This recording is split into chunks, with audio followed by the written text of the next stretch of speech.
Welcome to the LSI Behind the Wind podcast. I'm Lauren Lane. For 50 years now, the LSI team has dedicated themselves to the science of business development. We've seen the impact of our work and how it's evolved into economic development and now social impact work.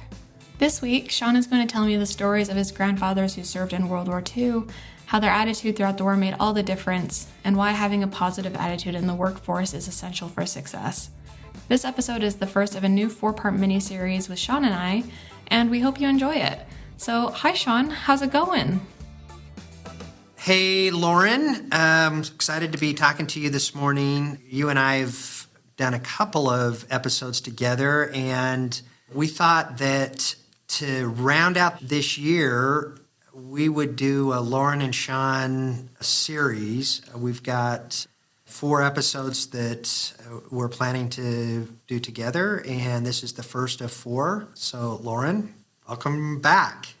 Hi, Sean. It's good to be back. It feels like it's been a few minutes since we were back on together, but it's good to be back. So, good to see you. And you're back in D.C.? I am. It's freezing, and there's no snow on the ground, which is tragic, but it is freezing. Yes, if it's going to be cold, there needs to be snow so you can ski. Exactly. The only downside to living in DC is that there's terrible snow. I don't live there. So, as I said, you and I talked about doing this series of 4 episodes together. This is the first of 4. And with a lot of publicity around veterans and just celebrating Veterans Day, I thought it'd be interesting to do this first episode with you around my 2 grandfathers, who really were extremely influential in my life. I spent a lot of time with both of my grandfathers, both World War II veterans, and I thought that this would be an interesting episode. As I said, this time of year, we often reflect of our veterans, and my two heroes were amazing World War II veterans, and both have an interesting story. So that's where I thought we'd start with this series of 4. What do you think? I love it. You know this. I don't know if our listeners know this, but I have a humongous interest in World War II. I find the subject so fascinating. I read books about World War II and all of the things that went into it all the time. So I'm so excited to hear your grandfather's stories. I think that'll be incredibly interesting to learn. I was in DC this year for Veterans Day, and I had the opportunity to walk through the Arlington National Cemetery, and it was very humbling to remember the men and women who sacrificed so much of their lives and who they were to protect the freedoms of this country and the values we still uphold today. So I'm so excited to hear their stories. There's nothing like walking through Arlington, and the magnitude is just there. You cannot appreciate it unless you've been there. And I think it's a key part of our national history. And I try to, at least once a year, I try to visit Arlington while I'm in DC, and it is humbling.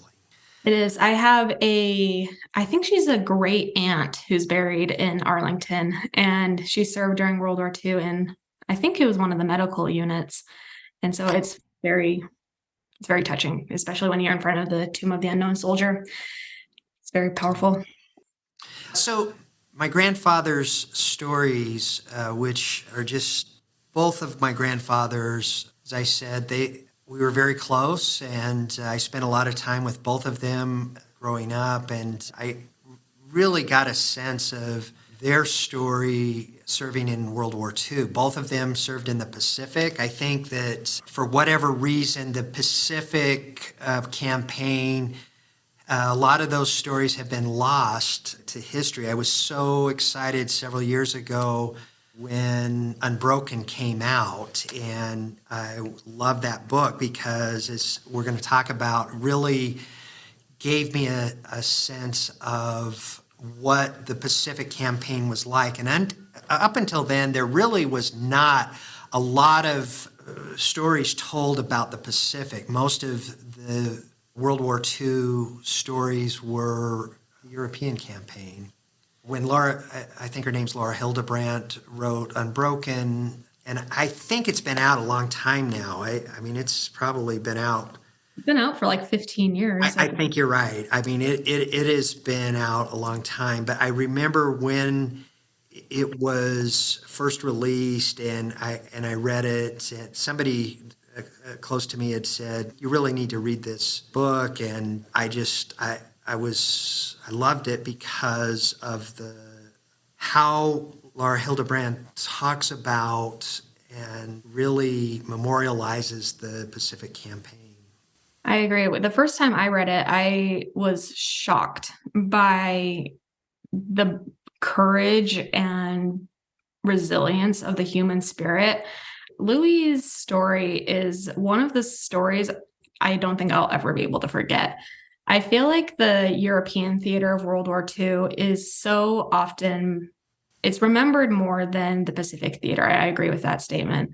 But I feel like the Pacific theater was just so much more deadly and intense and like you said, forgotten. I feel like that kind of gets glossed over when we talk about World War II, except for maybe the bombings in Hiroshima and Nagasaki. I feel like a lot of it kind of gets glossed over a little bit, which is tragic because there was so much important history that happened in the Pacific. So let's start with my maternal grandfather. He was the second to the youngest of 9 children. Grew up on a farm in Utah County.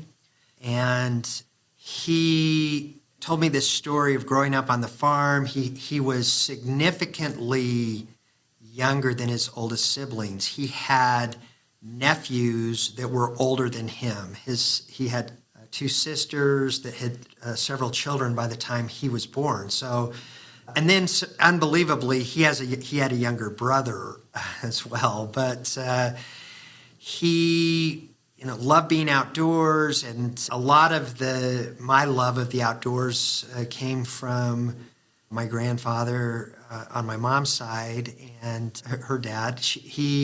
I was the oldest grandson on both sides of my family, and so I had this very special experience where both sets of grandparents really developed me in my younger life, and I got to spend a lot of time with him, and he really taught me a lot about the outdoors, and I got to spend a lot of time with him outside. He told the story that he hated school, he was not good at it. And this is part of this remarkable story of my grandfather. When he was 17, he was a junior in high school.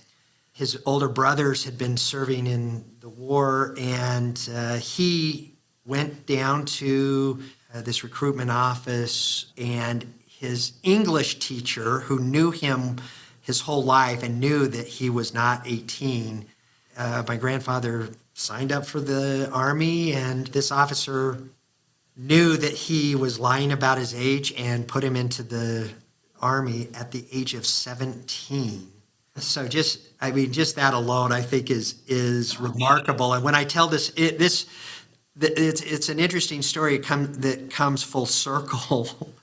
But one of the reasons that I was so enamored with Laura Hildebrand's book on Unbroken was, if you remember the story when Louis goes to Kwajalein and is transferred to Kwajalein Atoll. So when my grandfather when he enlisted, he was immediately sent to the campaign of Kwajalein, and Kwajalein was really the first of several of the campaigns in the Pacific. The Japanese, even prior to bombing Pearl Harbor, had occupied most of the islands, the Marshall Islands, the Mariana Islands, all of the various Polynesian islands in the Pacific. They had occupied with the intent that they were going to continue to move towards the mainland United States. The Battle of Kwajalein was one of those battles that the U.S. had determined that if we can just start taking back these islands from the Japanese, the U.S. strategy was to go all the way back to Tokyo. So Kwajalein was one of those key islands and still is a key military strategic atoll in the Pacific for us today. So his story was in January of 1944, and this Battle of Kwajalein only lasted for a few days, and it was sort of the Pacific version of Normandy. And the idea was we're just going to send these kids up onto this island, and it's really not even an island, it's an atoll. It's just a series of these reefs that are above the water in the Pacific, and they sent all of these kids onto Kwajalein with the intent, we are going to take this back. And it was about 50,000 kids that were sent into Kwajalein, and within a few days had taken back Kwajalein. And you remember in the book that I think that Louis was transferred to another prison before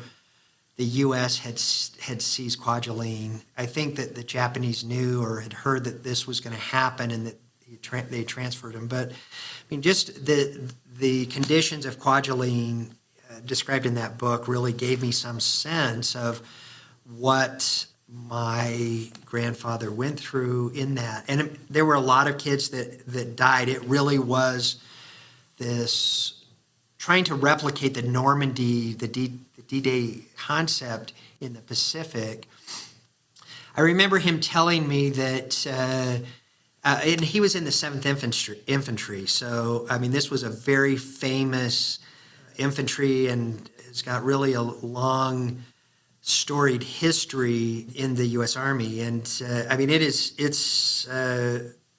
has been one of the most celebrated infantry divisions in World War II, World War I, World War II. It really has this long storied history. But I can remember my grandfather telling me this story of how they had this idea that that they were going to take these infantry carriers and go right up on the beach. And what they didn't anticipate was that it was so shallow in this atoll that they couldn't get close. So they had so many of these kids coming off of these carriers and just having to interface with the Japanese soldiers on Kwajalein. So they just kept sending the kids in until they pushed back the Japanese back to the far end of the atoll, and then eventually were successful in seizing the atoll in a relatively short period of time. They really thought that it was going to be this long, drawn-out battle, especially how it started.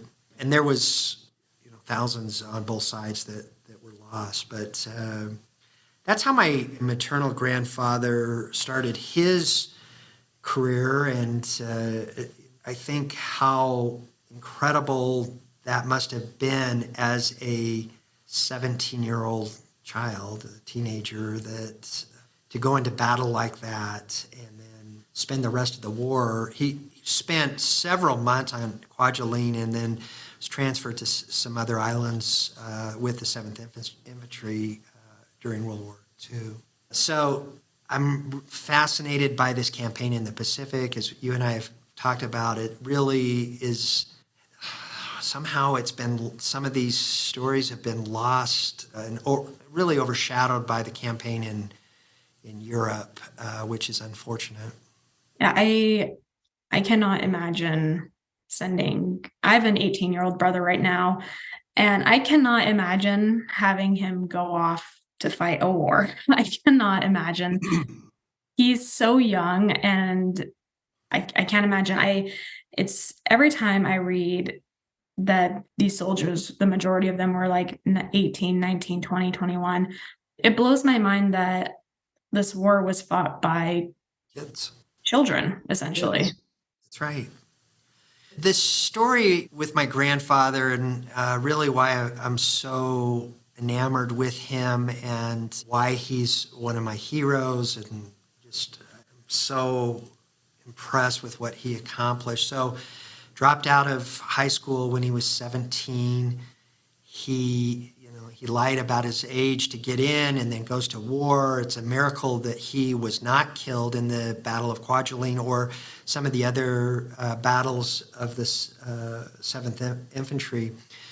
He ends up a few years later going to serving in Korea and decides then he was going to be a career officer. And so he worked hard.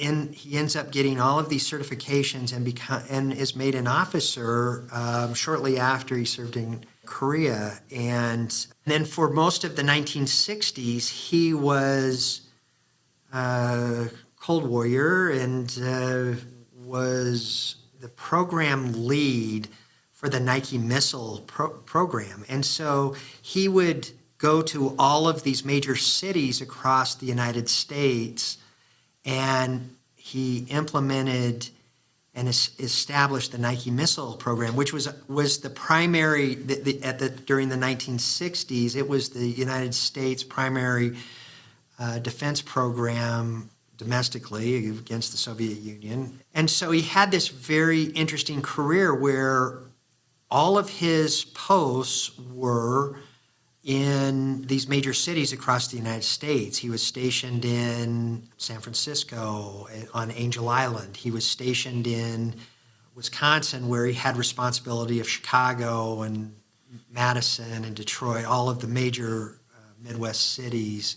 He was in Sandy Hook, New Jersey, where he had responsibility of New York City and all of the major cities on the East Coast. He also did time in Alaska, and I've been to several of these old military bases, these army posts and have seen where he lived and where my mom grew up as a child in these incredible places throughout the U.S. So again, no college education, no high school education, and he tells this story that even the time that he spent in school, he wasn't paying attention. He was a horrible student. He ends up making colonel. He made the rank of colonel at a very young age. And there was a time when he was being promoted to colonel that he told this story that the Department of Defense came back and said, "There's a problem with your birth certificate and your military records," and it was because that he had told his recruiting officer that he was 18 and he was actually 17. So it came full circle. During Vietnam in about 1968, my uncle, he had a son, and my mom, who was the youngest. My grandparents just had 2 children, and my uncle was serving in Vietnam. My grandfather had made colonel and was told that he'd be promoted and was given this opportunity to go to Vietnam. And he and my grandmother talked and decided there's no way that they were going to have both him and their son serving in combat, and he decided to retire. Retired at a young age in his early 40s, and as I said, as a colonel. And after he retired, he decided that the GI Bill had been issued and that he was going to go back to school. And he went to the University of Utah and got a degree in psychology and Spanish, and then spent the next 25 years serving as a counselor for troubled children. I mean, not just children, post-high school teenagers that were Spanish speaking. And just, he would tell me these stories of some of these kids that he was interfacing with. And he really had this incredible sense of he wanted to serve. So proud of his career in the military, coming from nothing and no education, and had this really illustrious career, and then just humbly, quietly goes back into this service, providing counseling to these post-high school troubled kids and that were Spanish speaking. So just when I every year during Veterans Day, I mean, he and my other grandfather both are, like I say, are really at the top of my mind and have taught me a lot. That's really cool. I admire his efforts. I love the story though.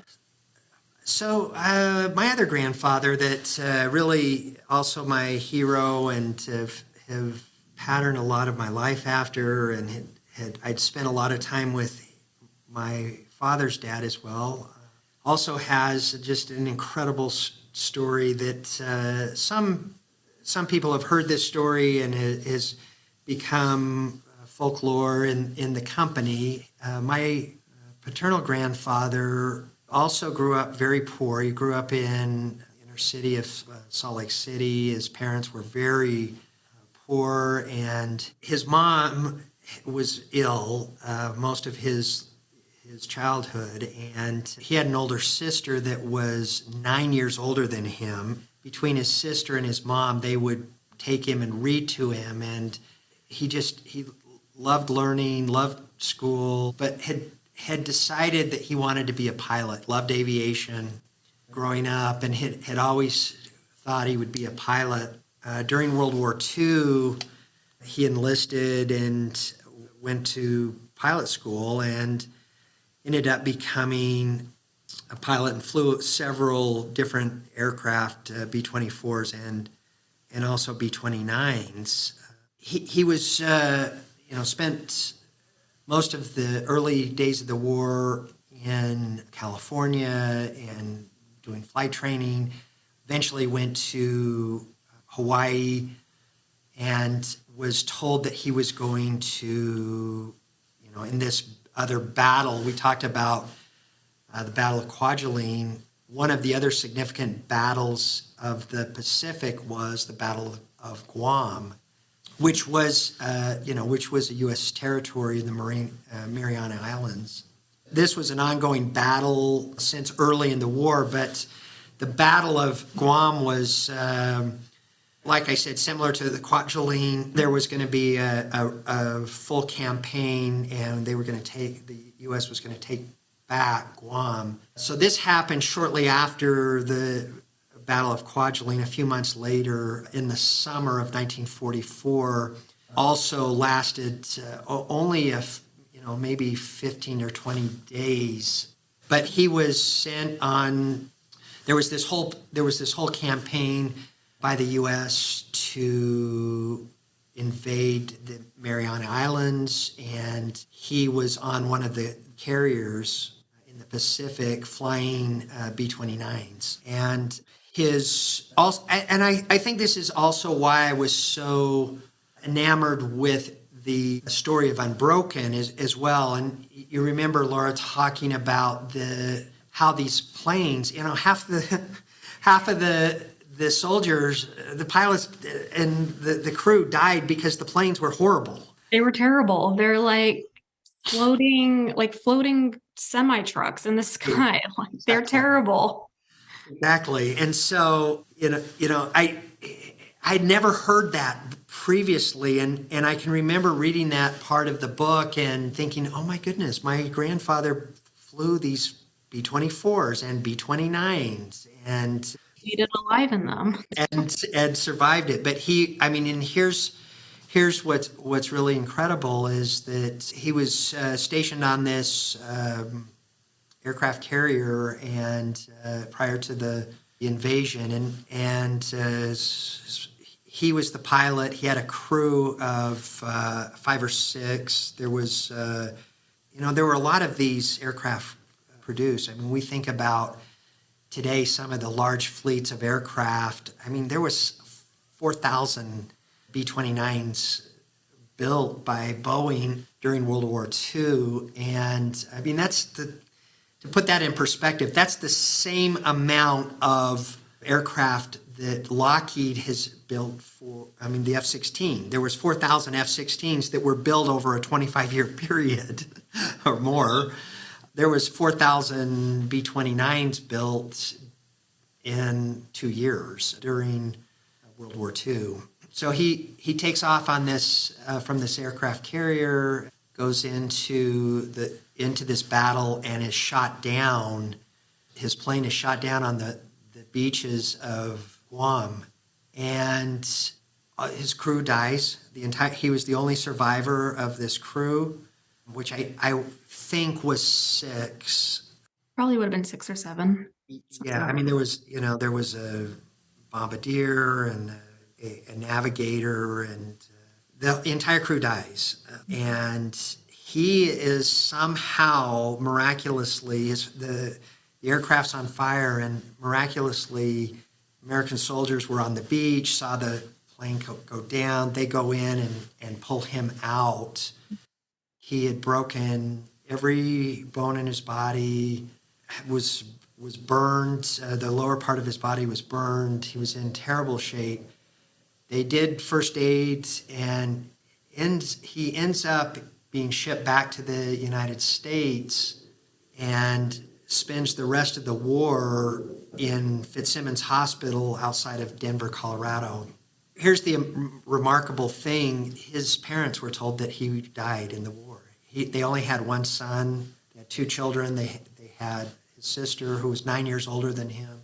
He goes to war, and his parents get this letter that he'd been killed in action in this Battle of Guam.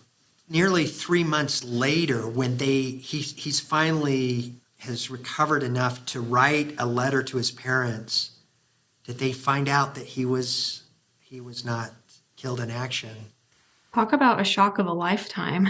I mean, just that story is just amazing. And while he, also very young, or in his, I think he was 19 or 20 when, I mean, you think about it, you talk about your younger brother, 19 or 20, flying this huge piece of equipment. You have a crew making these incredible decisions. It's just remarkable what these kids went through. He was in such bad shape that he was bedridden the entire time he was at Fitzsimmons Hospital in Colorado. And he told this story, there was an artist that came in, and, there was, I assume that these kids today would be playing video games and looking at their phone and social media, and, that's how they occupy their time. Well, it must have been rough being bedridden, but there was an artist that came in and would teach these soldiers to paint and draw. And while he was in Fitzsimmons Hospital, he drew all of these incredible pieces of art.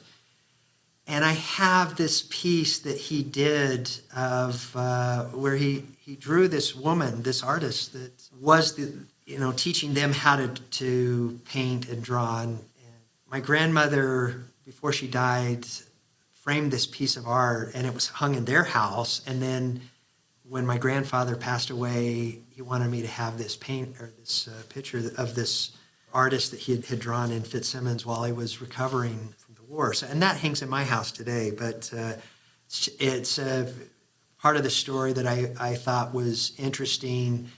You think about a young kid trying to recover from these horrific injuries and everything that he went through, and being creative and thinking about, I'm going to paint and draw and do something productive. It's just amazing. I love that. He also went on to have an illustrious career. I thought as I was so close to him, as I said, I spent a lot of time with both of my grandparents, both sets of grandparents growing up, and both of them were not that much older than me. They were both in their 40s.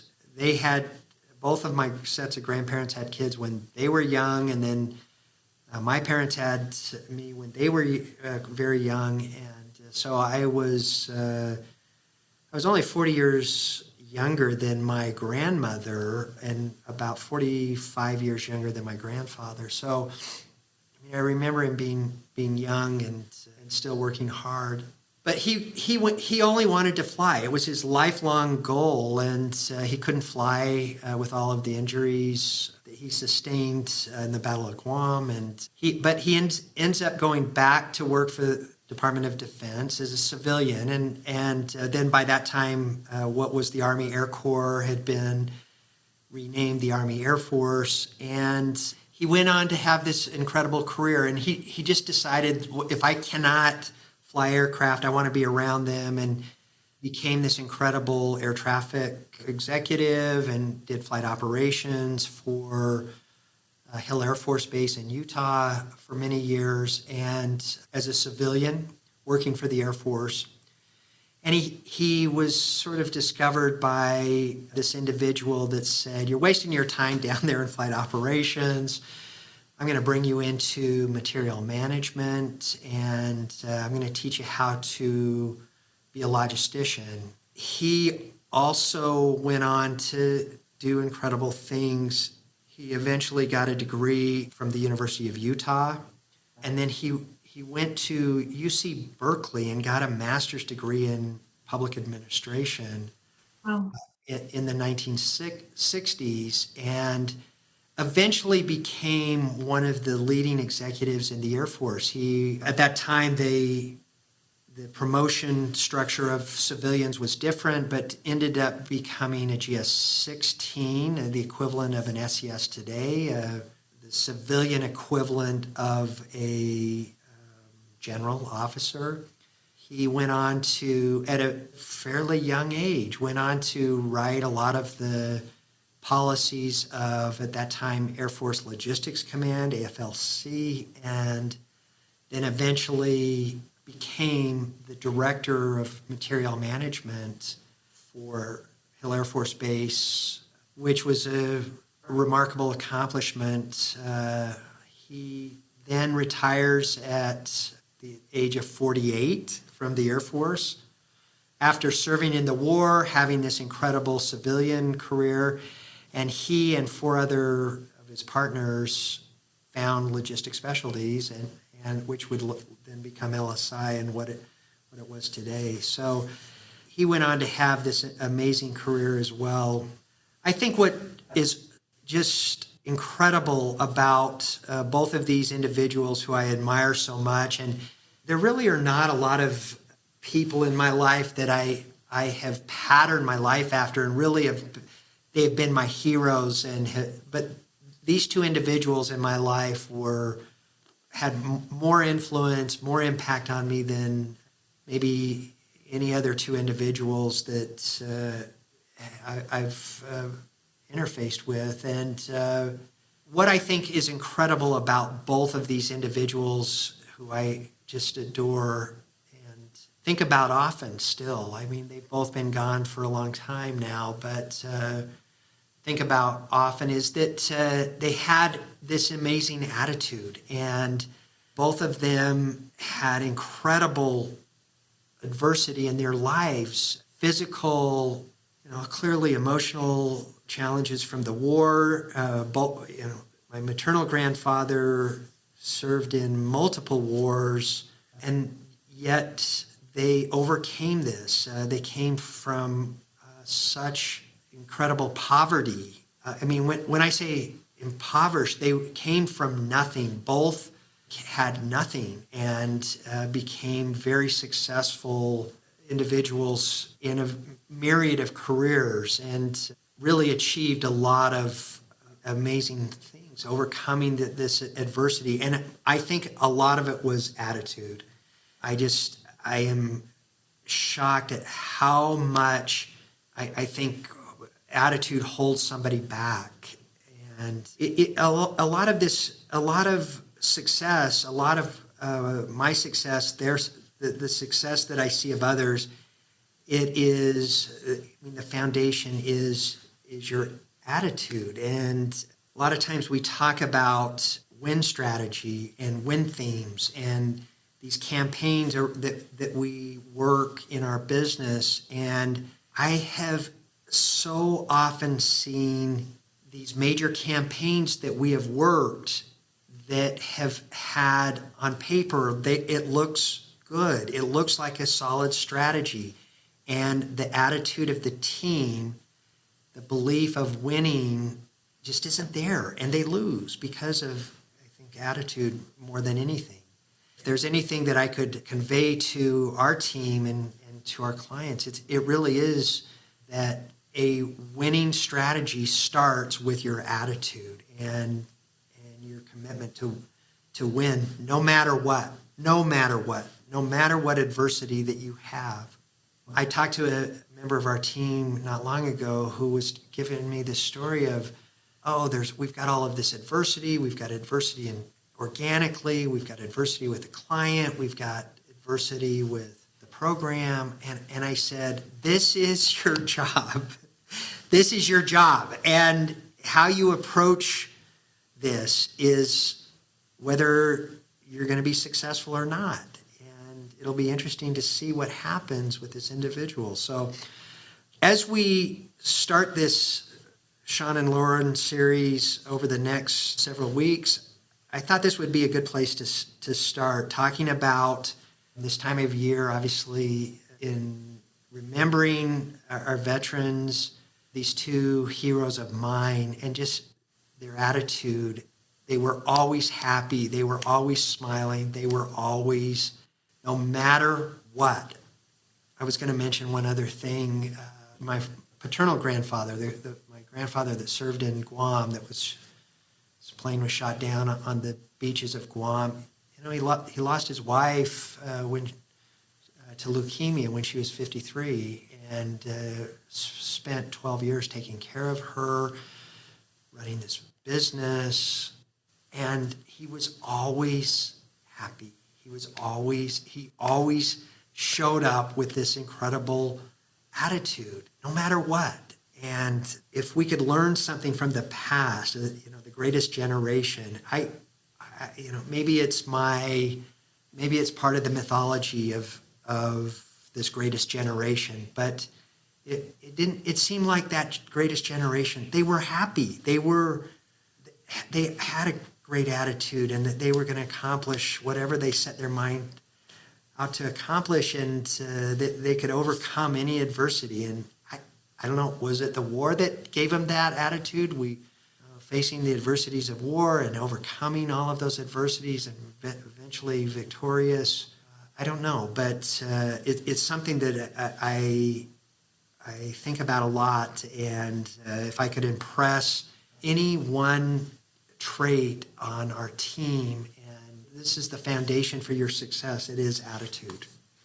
I feel like I've seen that play out in my own life, especially when I have walked into projects where I've been like, this is going to suck, but you know what, we're going to do it. The project never goes as well. When you have that attitude of, this is going to be terrible, I'm going to hate the whole thing, this is going to be terrible, it never works out. But when you walk in saying, okay, yeah, I'm going to do it, it's going to be great, it's going to be a great learning experience, even if it is terrible, the whole mindset shifts, and it usually ends up a lot better. I think you often hear advice about careers and go do what you love. And looking back on individuals that I have interfaced with over the last 30 years that I've admired, what I've decided is that they love what they do. I mean, it was like my grandfather that wanted to be a pilot his whole life. That's all he wanted his whole life. Those dreams ended when he was shot down in the Battle of Guam. And yet he went on to have this incredible career, and he loved it. And I think people that are real professionals, they love what they do. It may not be their passion. I've got a lot of passions in my life but I really love what I do, and it's so different from what I thought I'd be doing.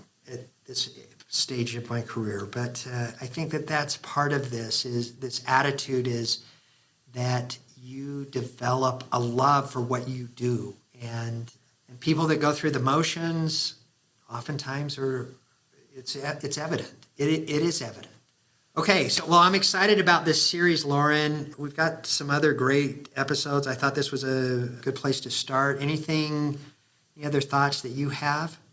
I think the only thing I could ever possibly say is that with loving what you do comes hard work. And I don't think that loving what you do is supposed to come easy. And if anything, I think it forces us to work harder and try harder and be more than what we would do otherwise.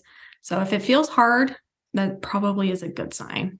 And that would be a great episode. Maybe that's one of our future episodes in this series of 4. If it's hard, it's what you're supposed to be doing. The value of hard work. I love it. All right, this is going to be fun. This was a great way to start, and I really appreciate your thoughts and comments in this first episode. So I look forward to a couple of 3 other episodes with you between now and the end of the year. Yeah, it'll be great. I'm looking forward to it. Hey, Lauren, thanks. Stay warm. Yeah, thanks. You too. Bye.